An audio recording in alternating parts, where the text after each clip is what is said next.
Shalom.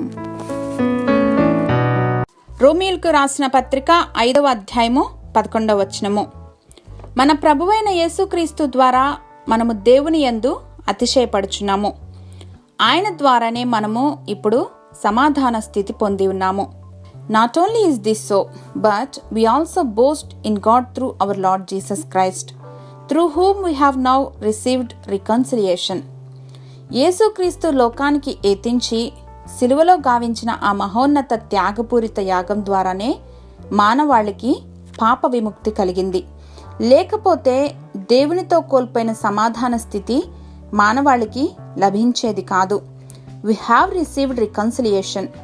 తిరుగుబాటు, అవిధేయత వల్లనే సమస్త మానవ జాతి దేవుని నుండి ఇటర్నల్ కండెమ్నేషన్ని ఎదుర్కోవలసి వచ్చింది.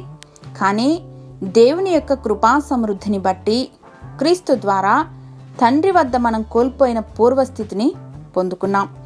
అందువల్ల మన అతిశయం ఏమైనా ఉంటే అది కేవలం దేవాది దేవుని బట్టి మాత్రమే. క్రీస్తు వెల చెల్లించడం ద్వారా మనకు దేవునితో సమాధాన స్థితి లభించింది. But that reconciliation can only be accessed by faith in his finished work. Hallelujah. శాశ్వత ప్రేమతో మమ్మను ప్రేమించుచున్నటువంటి మా తండ్రి, మా ధార్మిక క్రియలు కానీ మా స్వనీతి కానీ కాదు, కేవలం మీ ఉచిత కృపను బట్టి క్రీస్తును విశ్వసించటము ద్వారా మాకు అనుగ్రహించినటువంటి రక్షణకై, మీతో సమాధాన స్థితికై యేసుక్రీస్తు వారి ఘనశ్రేష్ఠ నామంలో వందనాలు సమర్పిస్తున్నాం మా ప్రియ పరలోకపు తండ్రి. ఆమేన్.